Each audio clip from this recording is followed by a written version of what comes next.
মধ্যপ্রাচ্যের রাজনীতিতে এক নাটকীয় মোড়। দীর্ঘদিনের উত্তেজনা আর সংঘাতের অবসান ঘটাতে এবার সরাসরি যুক্তরাষ্ট্রকে ১৪ দফার একটি শান্তি পরিকল্পনা দিল ইরান। এর আগে যুক্তরাষ্ট্র ইরানকে ৯ দফার একটি প্রস্তাব দিয়েছিল, আর ঠিক তার পাল্টা জবাব হিসাবে তেহরান এই বিশাল পরিকল্পনা সামনে আনল। সবচেয়ে চমকপ্রদ তথ্য হল, ইরান এই সমস্যা সমাধানের জন্য মাত্র ৩০ দিনের সময় বেঁধে দিয়েছে। কিন্তু কি আছে এই ১৪ দফায়? ডোনাল্ড ট্রাম্পই বা কি বলছেন? বিস্তারিত জানতে ভিডিওটি শেষ পর্যন্ত দেখুন।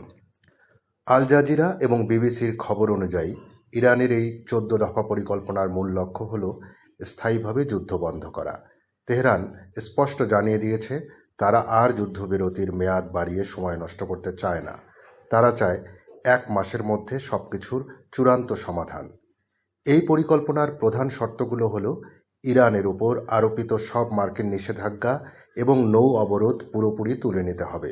মধ্যপ্রাচ্য বা ওই অঞ্চল থেকে সমস্ত মার্কিন সেনা সরিয়ে নিতে হবে। সকল ধরনের শত্রুতা বন্ধ করতে হবে, যার মধ্যে লেবাননের বিরুদ্ধে ইসরায়েলি আগ্রাসনের সমাপ্তি বিশেষভাবে উল্লেখযোগ্য। কোনো অস্থায়ী সমাধান নয়, বরং স্থায়ীভাবে যুদ্ধের সমাপ্তি চায় ইরান। যদিও ইরানের এই ১৪ দফার প্রস্তাব পৌঁছানোর পর মুখ খুলেছেন মার্কিন প্রেসিডেন্ট ডোনাল্ড ট্রাম্প। তিনি বলেছেন, তিনি খুব শীঘ্রই ইরানের এই প্রস্তাবটি বিবেচনা করবেন। তবে ট্রাম্পের সুর এখনই খুব একটা নরম নয়। তিনি শুরুতেই ইঙ্গিত দিয়েছেন যে ইরানের দেওয়া অনেকগুলো প্রস্তাব তার কাছে বর্তমানে গ্রহণযোগ্য মনে হচ্ছে না। এখন প্রশ্ন হলো, ট্রাম্প কি শেষ পর্যন্ত ইরানের এই শর্ত মেনে নেবেন, নাকি মধ্যপ্রাচ্যে উত্তেজনা আরও চরমে পৌঁছাবে? দর্শক, ইরানের এই ১৪ দফার প্রস্তাব কি মধ্যপ্রাচ্যে শান্তির নতুন দিগন্ত উন্মোচন করবে, নাকি মার্কিন সেনা প্রত্যাহারের দাবি এই আলোচনাকে শুরুতেই ভেস্তে দেবে?